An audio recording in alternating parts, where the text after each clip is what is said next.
ស្រីត្របងបងទាំងអស់គ្នាបាទថ្ងៃនេះខ្ញុំមានទូរស័ព្ទតិចដើមដែរបាទមានតែប៉ុណ្្នេះទេអញ្ចឹងសម្រាប់បងបងត្រូវការអាចចាត់តមកបានហើយត្រូវការដើមណា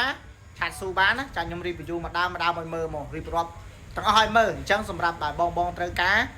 បាទត្រូវការទូរស័ព្ទដើមមួយណាអាចចាត់តមកបានអាចឆាតបានស៊ូបានខ្ញុំនឹងផ្ញើវីដេអូឲ្យឬក៏ប៉ុស្តិ៍ឲ្យនេះបងបងទូរស័ព្ទរបស់យើងសាតមកល្មមប្រើតែតាក់តងទៅលើ iPhone X បាទ iPhone X តម្លៃធូរទៅណា iPhone X ចឹងសម្រាប់បងបងត្រូវការ iPhone X ប្រភេទអេក្រង់ស៊ីន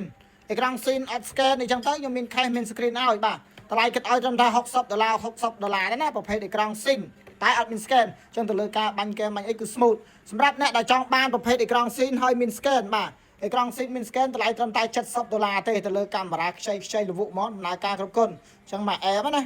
scan មុខ scan អីក៏នៅដំណើរការតម្លៃ70អត់ scan តម្លៃ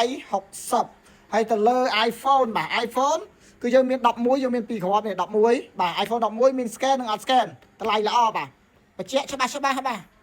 តម្លៃល្អទៅលើ iPhone 11នេះបាទពណ៌សតម្លៃ105មាន case screen ខាងសាពណ៌ខ្មៅតម្លៃ95មាន case screen ខាងសាឲ្យមួយ set ហ្មងអញ្ចឹងសម្រាប់ការថែខ្ញុំថែបានណាគឺខ្ញុំដាក់នឹងឲ្យតែហ្មងទៅលើ iPhone 16 Pro Max សម្រាប់បងត្រូវការប្រភេទ16 Pro Max ស្អាតបាទអេក្រង់ស៊ីនបាទអេក្រង់ស៊ីនអត់តែ scan ទេបាទទៅលើការប្រើប្រាស់គឺឆ្ងាញ់តែម្ដងអត់មានបញ្ហាជាប់អីតម្លៃត្រឹមតែ630ទេអែមអានេះ16 Pro Max ហ្នឹងមួយបាទ16 Pro Max ការផ្លាស់ប្ដូរបែបនេះបាទ memory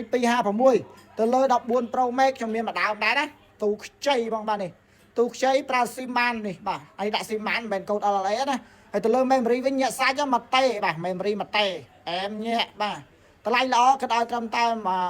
$350ណាឃើញទេ memory មកតេអែមញាក់ទៅលើ11 Pro Max សម្រាប់បងស្រឡាញ់ប្រភេទ11 Pro Max អីក៏ខ្ញុំមានដែរណានេះ11 Pro Max បងបាទ11 Pro Max អូទូមកអែមមកល្មមប្រើតម្លៃគេឲ្យត្រឹមតែ150ទេហើយសំណុំក៏ខ្ញុំមានមួយគ្រាប់ដែរសម្រាប់បងស្រឡាញ់សំណុំនេះមានសំណុំមួយគ្រាប់តម្លៃគេឲ្យត្រឹមតែ$185ទេហើយទៅលើ11 Pro ក៏ខ្ញុំមានមួយគ្រាប់ដែរនេះ11 Pro បាទអែម115អញ្ចឹងសម្រាប់ទៅលើ Android នេះ Android តម្លៃធូរទេតម្លៃ40 30ទេអញ្ចឹងបងចង់បានមួយណាអាចផ្ញើរូបមកបានបាទខ្ញុំនឹងដាក់តម្លៃទៅឲ្យថែមអរគុណ